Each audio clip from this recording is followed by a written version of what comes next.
Hello everyone, and welcome to the very first episode of Sussex Champions, the place where royal headlines meet reality checks, where PR narratives get unpacked, and where we ask the uncomfortable question, does any of this actually matter?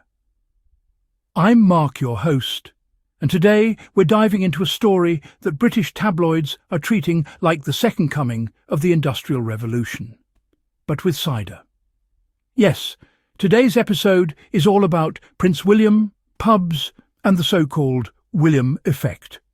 Strap in. Last week, during a carefully photographed day trip to Scotland, Prince William and Kate stopped into a local pub, charmingly known as the Goth. Kate didn't drink. William had a half-pint, a half-important detail. They chatted with locals, posed for photos, and William delivered what may be one of the most confusing sound bites of his public life.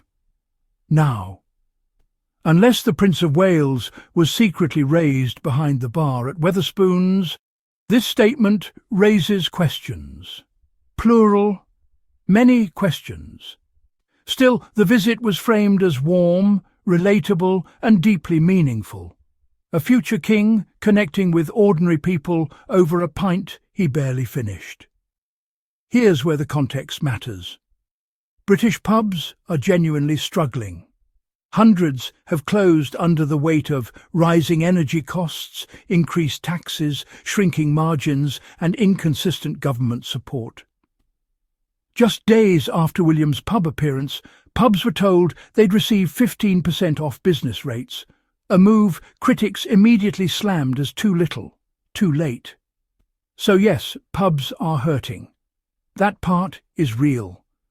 What's questionable is the leap from systemic economic crisis to Prince William having a cider will save us. The tabloids wasted no time. Suddenly, Prince William isn't just the future king. He's the Prince of Pubs, the Scooter King. One Pint Willy, thank you, Mike Tyndall. Royal commentators began whispering reverently about the William effect. The idea that William's occasional pub visits are inspiring Britons, and possibly tourists, to flock en masse to whichever pub he last leaned against. It's ambitious. The myth really took off after William appeared on The Reluctant Traveller with Eugene Levy, sharing a drink at Windsor's Two Brewers pub. According to royal experts, sales went up, visitors increased, the royal table became a thing. And look, good for the pub owner. Truly, no shade there. But let's be honest, is this a sustainable economic strategy? Or just a novelty spike powered by curiosity and a few royal selfies? Because there's a difference between short-term buzz and actual influence. Cue Richard Fitzwilliams, who called William's pub presence pivotal. Pivotal. For context, nurses are striking, housing costs are soaring, public services are strained, but yes, a half-pint in a Scottish pub is apparently a turning point in British civic life. The praise feels less like analysis and more like desperation, as though commentators are searching for anything that can be spun into relevance. Let's be real. How many tourists are planning trips around pubs William once visited, wandering Windsor looking for King's Corner, flying to Scotland for that one pub? Probably not many. This feels less like influence and more like a PR Mad Men pitch gone sideways.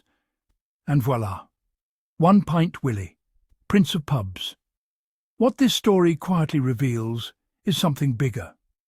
If the strongest narrative around the future king is he enjoys a drink and talks to strangers, that's not exactly a ringing endorsement of leadership, vision, or impact. It's small, it's safe, and it's telling. At a time when the monarchy desperately needs relevance, the bar, literally, feels incredibly low. So yes, pubs matter, communities matter, supporting local businesses matters, but pretending that Prince William's pub crawl is some kind of economic stimulus package. That's a stretch, even after a few pints. Thanks for listening to Sussex Champions. If you enjoyed this episode, subscribe, share, and join me next time, when we peel back another shiny royal headline and ask what's really underneath. Until then, cheers.